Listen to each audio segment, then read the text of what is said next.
This episode of New Politics was released on the 10th of June, 2023, and produced on the land of the Wongal and Whadjuk people.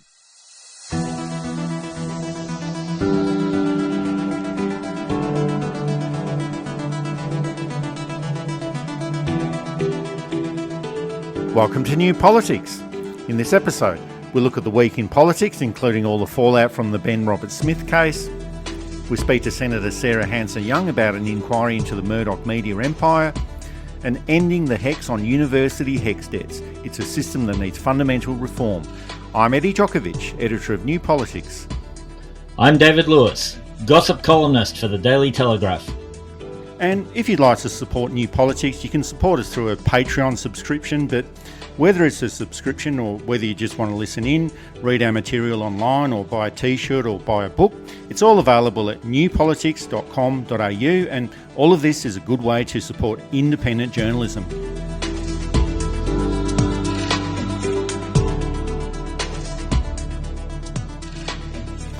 It's been a big week in politics, and we had the release of the findings in the Ben Roberts-Smith defamation case, which showed that all the material that was published by 9 media in The Age, Sydney Morning Herald and the Canberra Times was, on the balance of probabilities, actually true.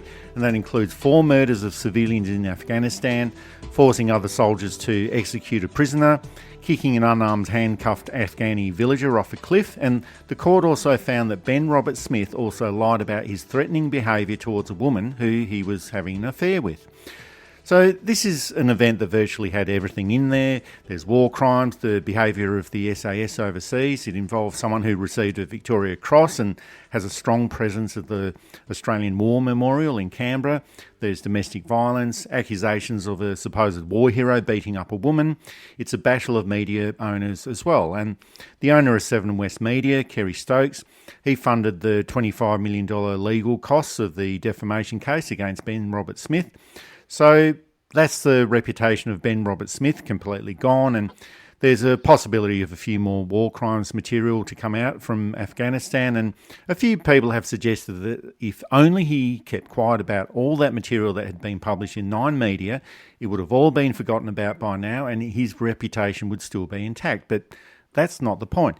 Ben Roberts-Smith is a terrible man, and if it took a misguided defamation court case to bring out the truth, well, that's a very good result. It is a good result in terms of justice for those who ultimately did the right thing. We have been extremely critical of Australian mainstream media, and we will continue to be so. Most of it is terrible and pointless and poorly done. But I think you'll find that we've also both said when credit is due, we give it where it's deserved. And in the case of this reporting by the journalists, Nick McKenzie and Chris Masters, it was some excellent journalism done under a lot of pressure. That classic case you see in movies all the time of the establishment not wanting this stuff brought out, but they stood by their guns. Credit to Fairfax and to Channel 9 who stood by them. Again, this doesn't absolve them of every sin they've ever done, but it certainly needs to be called out when they do good stuff. It was very good work. It was a superb job by the defence. One of the things I think that's really important to note, a lot of Ben Roberts-Smith defenders coming out saying, you weren't there, you don't know, you've never been in combat. And of course, this is true. But the evidence isn't coming from inexperienced journalists trawling around a battlefield looking at forensic evidence and drawing their own conclusion. The evidence they've got is from other combatants who were there, who could make judgment decisions, who could compare behaviours in unimaginably awful conditions and conclude that something wrong had happened. So for those of us who weren't there and who don't know, we can see that the court has, on balance of probabilities, come down on the side of most of the witnesses. But in this case, we didn't have to be there because those that were there have basically told us this is why it's wrong. And there were other media outlets that joined in the debate as well, with News Corporation offering their support to Ben Roberts-Smith, attacking all of those soldiers who testified against Ben Roberts-Smith and claiming that he was the actual victim here. And they were also pushing that idea that all is fair in love and war and that you can't really make criticisms if you weren't in his position. Well, Yes, we can. David, you just made some criticisms, and there is a rules-based order within the military, and sure, there's a lot of terrible things that happen in war and a lot of things that do happen outside of the law in war, but there are basic rules of engagement, and killing civilians and non-combatants is a war crime. And sure, there are so many instances where these types of crimes do go unpunished, such as the Baghdad airstrike in 2007 that was revealed by WikiLeaks, and that's where 18 civilians were killed, and no one from the US military has ever been held responsible for that. But if the evidence is there and someone can be held responsible for that, well, that's what needs to happen. And there's also these issues of defamation cases as well. And in Australia, it's mainly for the protection of powerful people. And in this case, that didn't happen. And in this case, there was also a lot of information that was put into the public sphere that would never have been put into the public sphere. So that's about the main thing that we have to thank Ben Roberts-Smith for, that he helped bring out all of this information about potential war crimes. I don't think that's what his intention was, but he seems to be the one that's responsible for all of these potential war crimes as well. I do get the sense that he thought that the regiment would stand behind him. It turns out that the regiment didn't think that highly of him. His father is a high-ranking Australian soldier. Robert Smith does have the perception of being highly privileged and being given access to stuff that maybe others weren't given to. I'm not saying that that's the case. I'm just saying that that's what other people might think. And one of the defences they had in the case was that people were jealous, because obviously the SAS is made up of high school teenagers and it's politics. It's a very sad thing. It shows a lot of issues with how things are conducted in this country. What is seen as acceptable by some people. It shows that our approach to veteran care is wrong or is misguided. It shows that our approach to how we revere some people and ignore others probably does need a bit of a look at. It will hopefully move us away from this Americanized worship of veterans, because when it gets down to it, we're all flawed, problematic individuals to a greater or lesser extent. And to put someone on a pedestal for perceived bravery may not be the way to go. And when we look at our battle heroes, it becomes highly problematic. And of course, one of the issues is battle requires different things of people than everyday life. And some of those different things come out of people who aren't terribly admirable in their general life and who aren't terribly philosophical in their approach. Again, there will always be honourable and notable exceptions. And there will always be a sense in which those of us who weren't there can't judge. But when we have people who were there and can judge telling us this is wrong, this is who we have to listen to. And in other news, there were also revelations that the Morrison government misspent $2 billion in health funding programs over the final 4 years in office. And this is through the Community Health and Hospitals program. And this follows on from a very familiar pattern from other Morrison government programs. And there were poor guidelines. Grants were handed out on a political and ideological basis, rather than whether that funding was actually needed or not. And the Morrison government is a gift that keeps on giving for the Labor government. Every few months there's a few more revelations of unethical and possibly illegal behaviour by the former Morrison government, and it seems like this is even more material to keep the National Anti-Corruption Commission busy for a while. We shouldn't have been surprised, and yet somehow we were. And in people's health, I think one other thing that's pretty clear, the last government had no concern whatsoever for people's well-being or health. As long as the money was flowing to the people they needed it to flow to, that was the end of what they wanted. This hospital thing is really appalling. I'm really starting to hope that heads roll, not just with the ministers involved, but with the senior public servants who should have behaved better, and that we are able to reform the public service to reflect a modern sensibility, but also reflect free, frank, law-abiding, and not a cowed, frightened group of yes people just trying to hold on to their well-paid jobs. And we've said for a long, long time that the coalition between 2013 and 2022 was corrupt, incompetent and unethical, and this is just more evidence of that. And of course, there's always going to be a political dimension to this. Now, I'm not suggesting that any of this is untrue. The Australian National Audit Office has uncovered this information, and it follows on from its assessment of the sports rorts affair from 2019 and the Leppington Triangle scandal, where the government paid $30 million to a Liberal Party donor for land that was only worth $3 million. But the release of this information is very neatly timed for the launch of the National Anti-Corruption Commission on the 1st of July, and also the by-election in Fadden on the 15th of July, and that's being held in the wake of the resignation of the former Coalition Minister, Stuart Robert, who's also more than likely going to be appearing at the Anti-Corruption Commission in relationship to all of these issues. So we can see that the Labor government will try and extract as much bad information about this for the coalition as possible. And within the release of this information that came out during the week, there was a $4 million grant that was provided to this organisation called the Esther Foundation, and that was a Christian rehabilitation centre that had many complaints made about it relating to sexual abuse, residents being denied food, residents being banned from making contact with their friends and family. The centre also practiced LGBTQI suppression techniques, and they also had Indigenous residents who were told that their dark skin was a sign of Satan and that their language and culture was possessed by the devil. Aside from all of these things, they actually did quite well. And at the time of this grant in 2019, Scott Morrison said that he doesn't invest in things that don't work. Well, he was quite wrong about that and was happy to hand out $4 million to some right-wing religious zealots. But it's just yet another example of how inadequate the Morrison government really was, how incompetent it was, and how corrupt it was. It's almost worth not reporting on this stuff or not talking about this stuff because there's just so much of it. And people are sick of it. We get messages from time to time saying, can you please talk about somebody else? And we'd love to talk about someone else.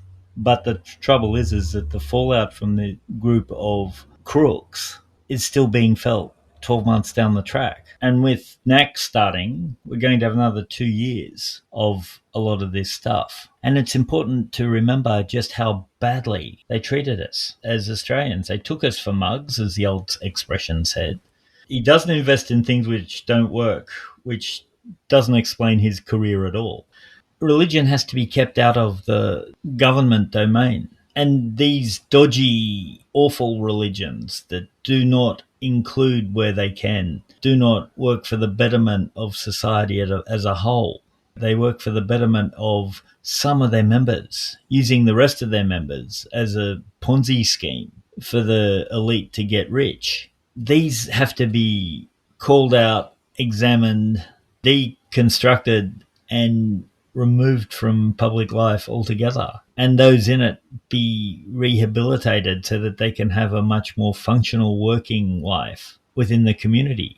Again, I'm not saying that people shouldn't believe in God and shouldn't have a personal faith. They should, absolutely. It's up to you. I cannot judge the journey that's taken you to your religious beliefs in the way that you shouldn't judge my journey that's taken me to my religious beliefs or lack of them. But when this stuff starts to impinge on general Australian society, it becomes open to criticism. It becomes open to criminal investigation where appropriate. It becomes open to scrutiny, and that's what they don't like. I'm sure the Esther Foundation was very pleased when the then Prime Minister spoke about them. I'm sure they don't want to be audited now, though. There was also another official interest rate rise during the week, and at 4.1%, it's at the highest rate since 2012. And there's the usual blame game that goes around about who's causing it. And it's either because the Labor government is just being a Labor government and the prices always rise under Labor. It's because of Jim Chalmers' budget. Business leaders are blaming the ACTU for asking for higher wages, but I think they should probably have a look at the massive profits made by corporations before they start blaming others. And in economics, it's always difficult to define exactly what causes a particular economic problem. But whoever caused the problem in the first place, it's always up to the government of the day to resolve solve the problem. And it seems that the Reserve Bank is not helping very much at all. It's unclear what the strategy of the Reserve Bank actually is. It's primarily focused on that role of targeting inflation, and I suppose that's what they're trying to do here. But the Reserve Bank has also acknowledged that rising rents and low wages are causing a lot of stress in the community, but there's always a simple solution to all of this. Here's Philip Lowe during the week. If people can cut back spending or in some cases find additional hours of work, that would put them back into a positive cash flow position. That's not to say that there's not very significant stress out there in households at the moment, but as I showed in the chart here, that arrears rates remain low. But raising interest rates is about as blunt a tool as you can get as far as trying to direct the movement of the economy in a particular way. But it's also hard to understand how such a blunt tool is going to bring rents down and bring wages up to the necessary level to reduce this stress on the community. We're still living with people who can't think beyond 1984 as an economic model. The world's changed twice since then, and that model has been shown to be worthless, useless, and a failed model. The staggering ignorance of, just spend less and get more work. I think I mentioned this last week, and other people have since mentioned it. When interest rates go up, a lot of rents go up because the mortgage repayments required for the house that the rent is in have to be covered. Is this right? Probably not. Is this how it should be? Again, probably not. Is it how it is? That's how it is. I don't think Philip Lowe will make September, to be quite honest. I think that the government will remove him before then. They'd already announced that restructure of the Reserve Bank board where one part of the board deals with interest rates and the other part of the board deals with other parts of monetary policy. I suspect that when that happens, Philip Lowe won't be a part of it at all. And I suspect it'll happen in September when the new board takes over. But I don't think Philip Lowe will last. Statements like that show that he's not really in touch with the concerns and the problems and the issues that most mainstream Australia touches. And I know I've spoken about the homeowners, of course, renters, one of the big losers in this. In a time in which rental properties are at an absolute premium, to put rents up because of a stupid, outdated, greedy policy based on the thinkings of a fourth-rate nobody is beyond stupid and no way to run an economy. I know that Jim Chalmers and Anthony Albanese and Katie Gallagher are aware of this. I just hope they've got the political will to do something in the short term rather than wait for things to naturally play themselves out. And we find Australia at the top of an interest rate cycle when the rest of the world is at the bottom of one, which leads into problem of currency exchange. It leads into problem of trade, leads into the problem of imports and exports. I really think Philip Lowe is trying to wreck the economy because he was appointed by a Liberal government as a third-rate, fourth-rate, mediocre, nobody Liberal. So it is unclear what the Reserve Bank is actually doing, but it does have to be pointed out that they are not responsible for the economy. That's the job of the government of the day. The economy only grew by 0.2% in the last quarter, and inflation is still running high. And all of these issues are a product of the economy at any given time. So it's neither right nor wrong in itself. It just has to be suitable for the economy at this point of time. And the economy is very complex, and just using the lever of interest rates to control inflation isn't really going to do the job. And if your role at the Reserve Bank is only to raise or lower interest rates, well, you may as well put in a group of monkeys there. They might have a better chance of success. And thank goodness, as you pointed out, the federal government has decided to reform the board of the Reserve Bank. And I think the other issue is that, and you've alluded to this, David, that Philip Lowe doesn't inspire confidence. And as you pointed out, I think that his chance of being reappointed in September are probably around zero. And generally it's best if the public doesn't really know who the Reserve Bank governor is. But everyone seems to know who Philip Lowe is because he made that critical mistake of claiming that interest rates wouldn't go up until 2024. And here they are going up 12 times over the past 14 months. And we can point out that interest rates going up or down, that's quite an unpredictable process, but almost every other economist at that time was saying the opposite. So there's issues of competence. And previous Reserve Bank governors, Glenn Stevens, Ian Macfarlane, Bernie Fraser, they all inspired confidence and had stature. But Philip Lowe doesn't have any of that. As you pointed out, he'll be gone in September, if not before, and it's probably very well deserved. When you look at somebody like Glenn Stevens, even when the decision was hard and hurtful, it had been arrived at after much grave consideration, much intelligent thinking, and much weighing of the evidence. And so we regretfully have to put up interest rates 0.25%. We know this is going to hurt, but given everything else, this is the best solution. Okay, that didn't work as well as we wanted, so we're looking at other things rather than just, we'll put it up again. We'll put it up again till people say, hey, it started to work, then we'll put them down, which seems to be the strategy. Even if you don't agree with the fundamental philosophies of what Glenn Stevens was doing, you knew that he was working for what he saw as the very best he could do for the Reserve Bank and for the people of Australia. He took that job seriously. I don't see how Philip Lowe has. I just don't understand why you'd get a job like that and not do your very best in it and not try and make things better. Well, maybe it was his very best, but he just wasn't very good at it. Yeah, and again, he joins a long line of mediocrities. Scott Morrison being the president of the club, but Alan Joyce and Qantas, Jerry Harvey, people promoted well beyond their abilities, well beyond their skill base. And yet we're supposed to instantly fall down and kowtow to them because they have this position. They haven't earned the position and they're not doing the position. They're just in the position. And speaking of being promoted way outside your pay grade, in Western Australia, Gina Reinhardt has been awarded the Western Australian of the Year, and it is an award sponsored by BHP. But these types of awards should be awarded to champions of the community and the unsung heroes who do the good work in the community, not just wealthy business people. You can only be a philanthropist if you can afford it. Through the generosity of my good heart, I've given $1 million, approximately a tenth of a daily earnings, to some charity that I approve of, rather than paying tax, where the money can be distributed in hopefully a fairer way and a more equitable way.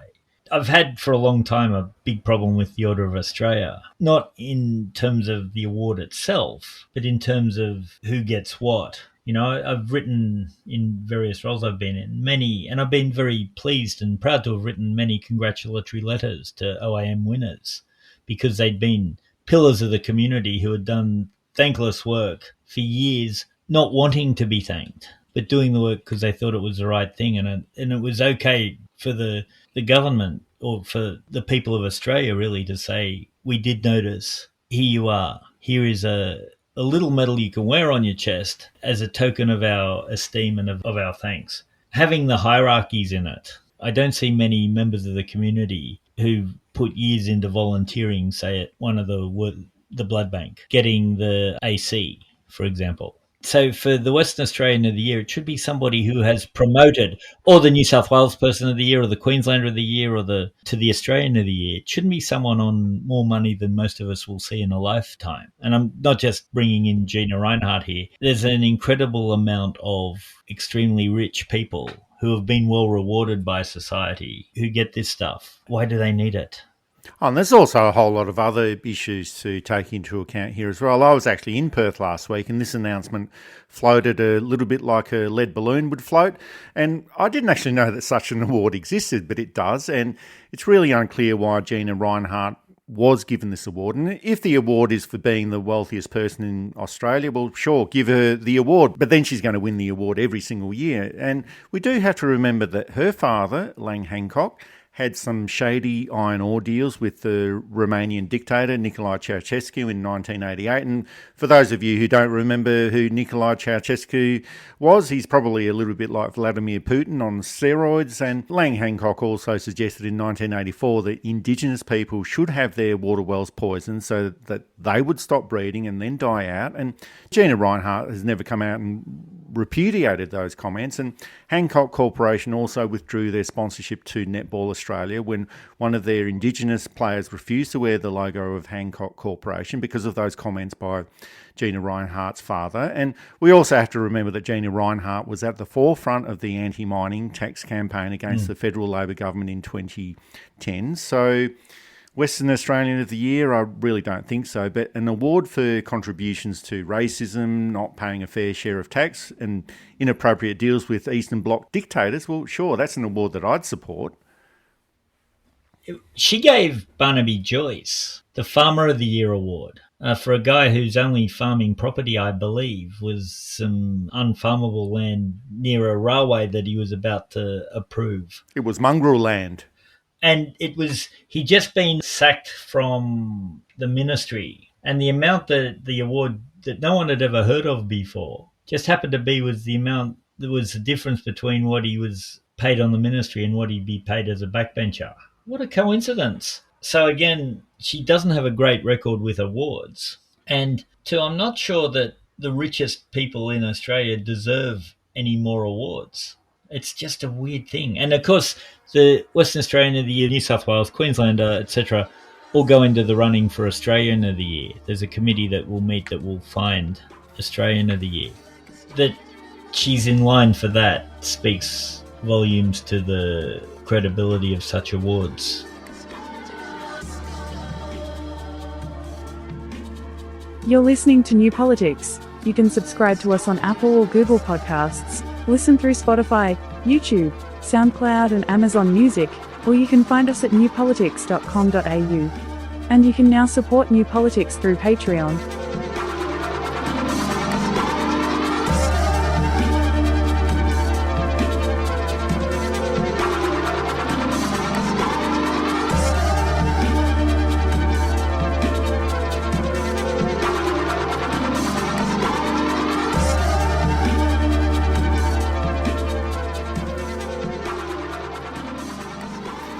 The push to hold an inquiry into the Murdoch media empire in Australia is still going. It's not actually a rush, and there doesn't seem to be strong public support for an inquiry at this stage, but whenever it's held, if it does come to that, it will be an important inquiry, one that is long overdue and one that will have public benefits. And David, you and I have long argued that News Corporation is a cancerous influence on the Australian media landscape and the political landscape as well, and the sooner this influence can be reduced or removed, the better it will be for everyone. Maybe not for News Corporation, but definitely for everybody else. The Australian Greens Senator, Sarah Hanson-Young, has suggested that it's time for an inquiry into the Murdoch media, and I caught up with her to discuss the inquiry and how it could improve media behaviour in Australia. Senator Sarah Hanson-Young, thanks for joining us on New Politics today. Oh, it's wonderful to be here. Thanks for having me. Now, you've introduced a bill into the Senate to establish an inquiry into the role of News Corporation in Australia's media landscape. Why do you think we need an inquiry right now? Look, we know that there's been so many issues with media diversity in this country. We have a huge concentration of media ownership. But above and beyond, when you look at the regulations that exist, they are outdated and they're just not fit for purpose. We've got so many fast changing elements to the media landscape. The public, individuals, the audiences are consuming more news than ever before, but they're consuming it in different ways. And that's happening at the same time as there is a trust deficit. Less people trust the news that they read. They're consuming more of it, but they're skeptical. The public interest of what is being published is not always the highest priority, as opposed to clickbait or this story or that story being able to generate more traffic online. There's so many different elements, but overarchingly, media concentration, the stronghold that the Murdoch press and the Murdoch empire has over news in this country, and the need for regulation that is fit for purpose and fit for the modern age. Now, in 2021, the former Prime Minister Kevin Rudd, he initiated a petition calling for a royal commission into the Murdoch media, and they managed to gain 500,000 signatures. That's the biggest petition ever to present it to a government. Kevin Rudd has now been appointed as ambassador to the United States, and it looks like Malcolm Turnbull has now taken up the cause of that petition. And they've been very vocal critics of the Murdoch empire recently, but when they were actually in office, they did nothing about it. And we've got that very peculiar situation in Australian politics where potential prime ministers go off to New York to meet with Rupert Murdoch to essentially get his seal of approval. So we've got that conundrum where political leaders do nothing when they've got the power to do something about media reform, and then they make all the noises about problems with diversity in the media and concentration of media ownership and media behaviour when they haven't got the power to do anything about it. But do you think this situation highlights that media reform is probably a little bit too difficult for governments to achieve, especially when they don't want to attract the types of headlines that have got the potential to destroy their government? Well, I think you've hit the nail on the head, right? It is ironic, isn't it, that the two key people that have kind of stuck their head up in relation to the power and the negative impact that the Murdoch machine has had on democracy of late is, of course, Kevin Rudd and Malcolm Turnbull. And both of them have said very openly to me and the Senate inquiry that I chaired a year or so ago that they were scared. They were afraid of standing up and calling out the undue influence of the Murdoch press when they were prime ministers. And this is the problem. This is the issue that we have. We know we need media reform. The current rules and regulations are not fit for purpose. There is a huge reluctance to take on the extraordinary, unfettered power of Rupert Murdoch and his media empire, and yet virtually crickets from members of parliament when they're in government. So we do need a way forward. This is partly why a royal commission, I believe, is the pathway through this, because we need to elevate and shine a light on the terrible things that the Murdoch press have done, and that the power and influence that Rupert and his machine has. We've seen those extraordinary briefs of evidence come out in the US in relation to the role of Fox News and the Capitol 6 riots, the promotion and spreading of those conspiracy theories and lies from Donald Trump in relation to the election result.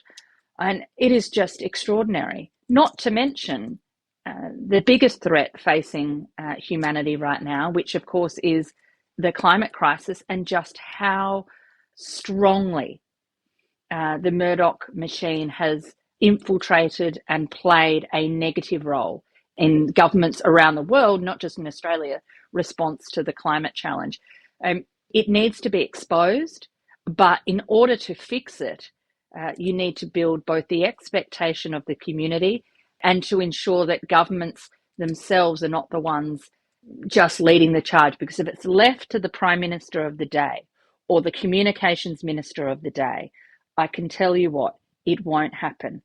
And I can't believe the things that members of Parliament or from all sides say to me about the frustration they have with the undue influence of the Murdoch press.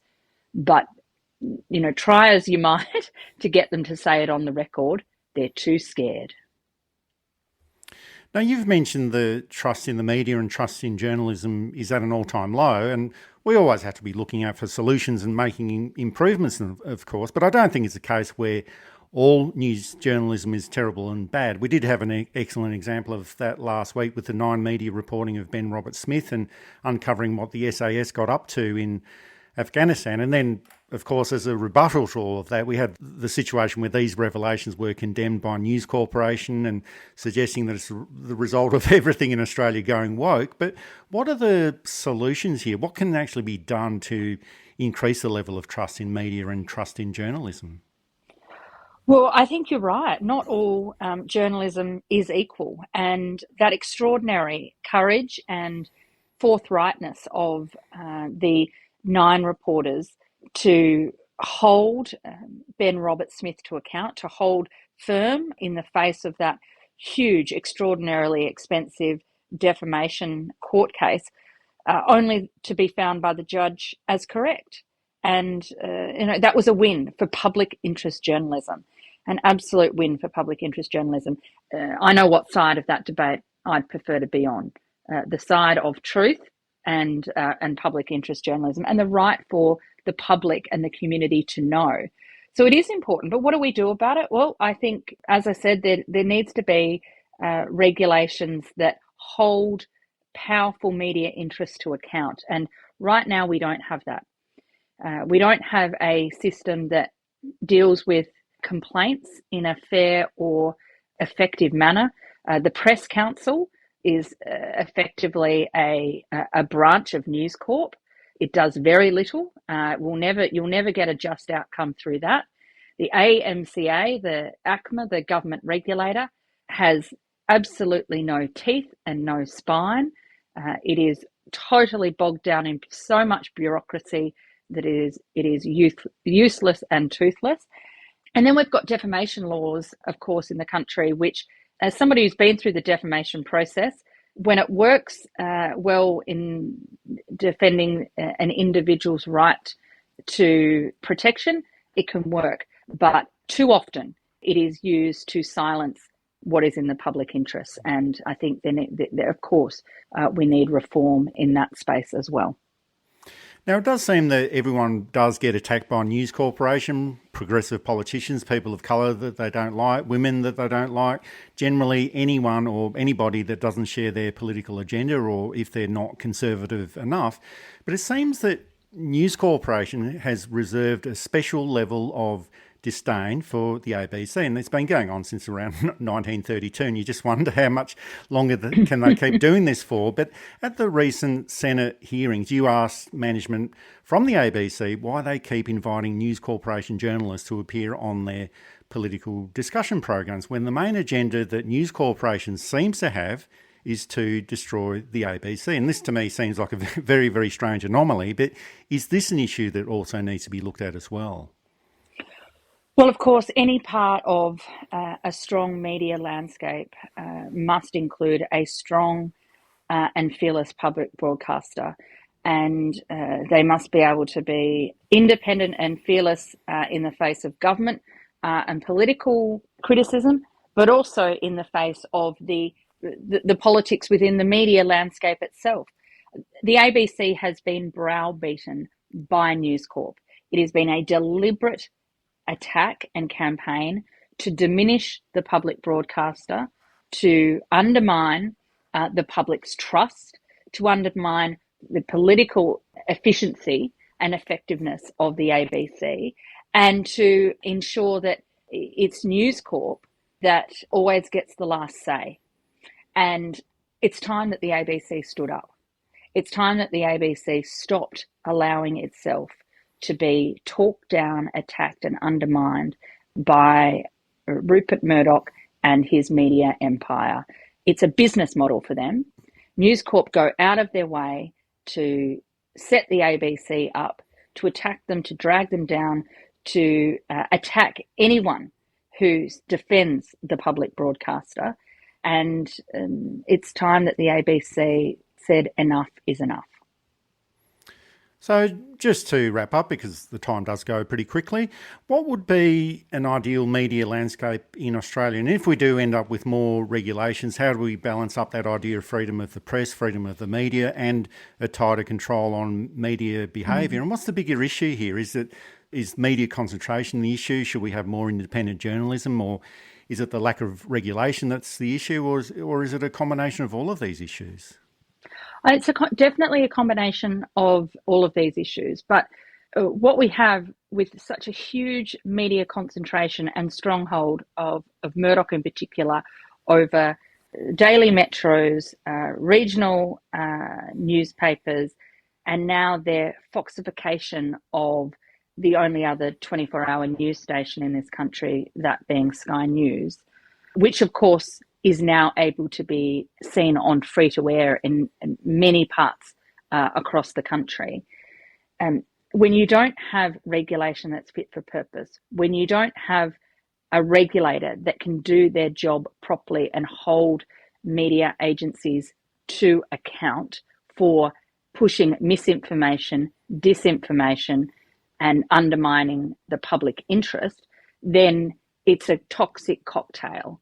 It works for Rupert Murdoch's business model, but it doesn't work for the public's right to good quality, local and trustworthy news and journalism. And that's my concern, that we need a strong, robust media landscape to keep our democracy strong, to keep our democracy effective, to ensure that it is delivering what our communities need.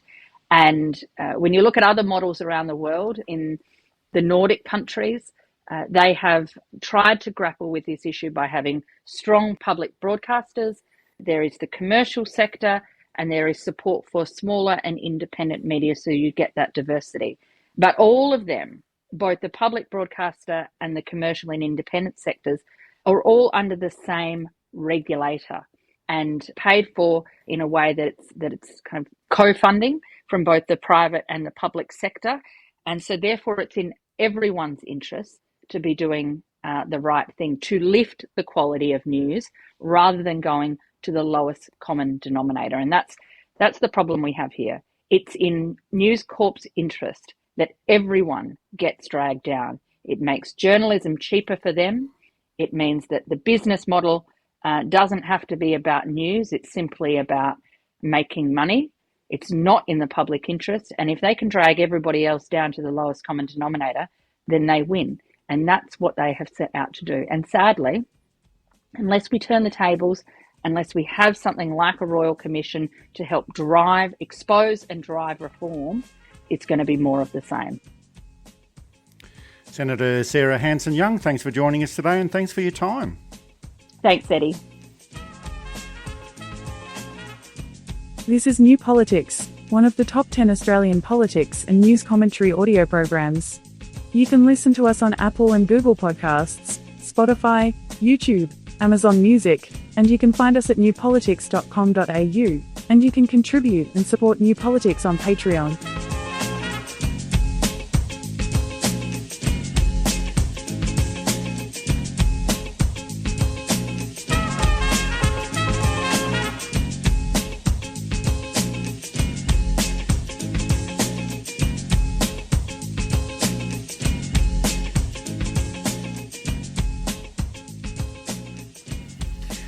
There has been a debate about the growing number of HECS debts in Australia, and that's the Higher Education Contribution Scheme that was implemented by the Labor government in 1990. And because of higher rates of inflation this year, the indexation of HECS debts is going to be 7.1%, which means that in some cases substantial debt payments will be made throughout the year, but the amount of debt will actually go up. So this seems like an endless treadmill. Substantial payments made while the debt increases substantially as well, and it will create a situation where debts will be paid off forever by graduates and never actually be reduced. And education, whatever level it is, benefits all of the community, not just people that receive that education. The HECS system has been around for over 30 years and it's never really been looked at during that time, and the value of the system has never really been questioned or challenged by governments during that time. But university and higher education is an area that needs to be fundamentally reformed.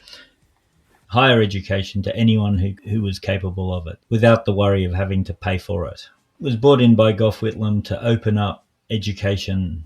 Menzies had put in a scholarships scheme where you paid it back, usually through having to work. Teachers, I'm sure some of our listeners either were or had parents who were indentured to the system of teaching. The Whitlam reforms removed a lot of that, meaning that you could manage your career a bit better rather than being sent to schools that weren't particularly desirable to you and your skills, that you could manage your career better. It meant that people could get access to degrees like law, like medicine, and get people who generally didn't become lawyers or doctors, who maybe were better suited to it than the jobs that they were traditionally going to get. The Fraser government keeps this. I'm not quite sure why, because they didn't like it, but they keep it. It is the Labor Minister John Dawkins, who, in my view, betrays the working class by bringing in HECS. Now, to be fair, the prices were much lower back then. I think an arts degree cost about $8,000 and a law degree cost about $10,000. And you paid it back as you do now. But it still excluded people. The other thing too, it devalues the degree in that it suddenly becomes harder to make the money. Now, this is a nuanced and complex conversation to have. Should a university degree instantly open you up to more money? Because is it more valuable to be, say, a mid-level public service than it is to be a working plumber, having done plumbing at TAFE, for example? I'm going to put all those arguments to the side for the moment. Devaluing the notion of a degree has done nothing except devalue the notion of what you'd learn in a degree. If you're doing a general arts or science degree, I know many of our listeners would have had this question. Oh, what are you going to do with an arts degree when you've finished university? Well, you run a podcast. Exactly. I was going to say, watch the money roll in. And this is what governments don't like. A good degree, no matter the discipline, will teach you how to think, will teach you how to weigh evidence, will teach you how to construct arguments, will teach you what a good argument is, what a bad argument is. You can see why some governments don't want an informed and intelligent populace. Gough Whitlam was an elitist, but he was the type of elitist who thought everybody should be able to share. Everybody should be going to the opera. Everybody should be going to art galleries. Everybody should be reading great literature. This is the stuff of life. Everybody should be eating good food. It's an odd kind of elitism, but it's a worthy kind of elitism.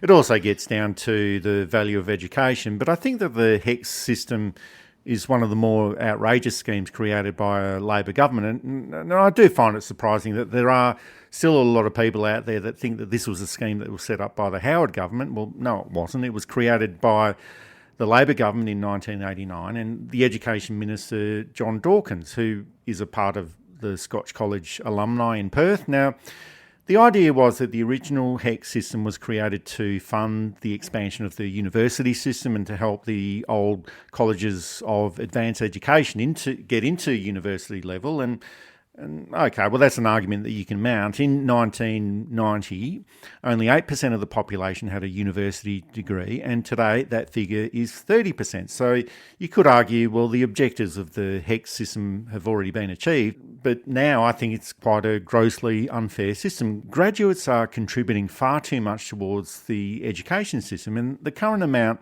owed to the government through HECS is $48 billion. And I think there were estimates that it was going to reach around $180 billion by 2026, but I don't think it's going to reach those levels within 3 years. But whatever it is, that's an astronomical amount of debt that is owed by one sector of the community, and that's graduates. No one else in the community has that level of debt owed to the government. And one of the other reasons that was given for the creation of the HECS system was that graduates do earn more than non-graduates, and because of this they should contribute more to the taxation system. Well, the thing is that they already do. If they earn more, they pay more tax. And also that income gap between graduates and non-graduates is actually decreasing. In raw numbers, the gap between the salary of a graduate compared to the salary of someone who only completed Year 12 level education is around $10,000. And that compares with the gap that existed in 2006 of $15,000. So that gap is actually decreasing. And of course, that's still a reasonable gap. But when you take into account deferred entry into the workforce, paying off the HECS debt and paying a higher level of tax, the equity between a graduate and a non-graduate is achieved after about 20 years. So that means that you'll start getting an advantage after the age of around 45 if you do go to university. And sure, you will get that advantage for another maybe 20 years of your working life after that. But a university education is not the big financial advantage that it's being made out to be. It's as if they want to destroy the system. And I don't think that's true. But I don't understand why Labor members, who many of whom got free education, wouldn't want that back. What's the justification here? Particularly when we have $230 million going into AUKUS and other questionable funds like that. Why would we not want our populace to be as well informed and as educated and as competitive in a global economy as we want. Oh, well, also my point is that the goals of HECS have already been achieved, and that was to expand the university sector. That's already been done. It's been done and dusted.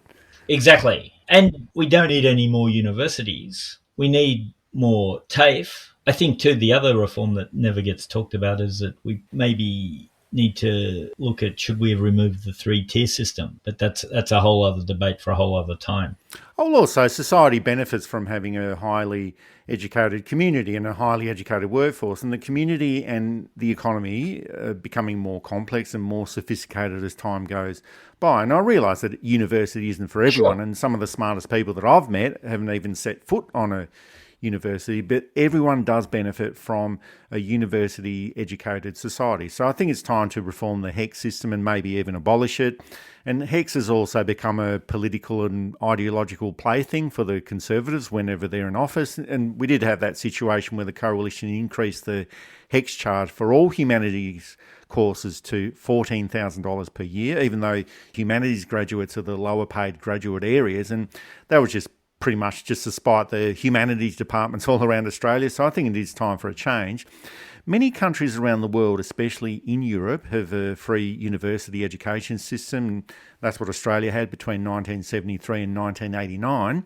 New Zealand has the first year of university for free, and now it's pushing that through to the full 3 years for all undergraduate courses over the next few years. And so for me, there are solutions to all of this, but if governments are owed $74 billion and that's an amount that's going to be indexed forever, well, that's going to be a revenue stream that they'll find very difficult to give up. But I'm not sure if the solution is to have a freeze or a cap on indexation, average it out over a 5-year period or something like that. Maybe abolish all current HECS debts, or even better, abolish the HECS system completely and make university education free again. But something has to be done about this because it's going to cause a lot of pain for a lot of people in the coming years. That's it for this episode of New Politics. Thanks for listening in. And if you'd like to support our style of journalism and commentary, please make a donation at our website at newpolitics.com.au. We don't beg, plead, beseech or gaslight you about journalism coming to an end. We just keep it very simple. If you like what we do, please send some support our way. It keeps our commitment to independent journalism ticking along. I'm Eddie Djokovic. Thanks for listening in, and it's goodbye to our listeners. I'm David Lewis. We'll see you next time.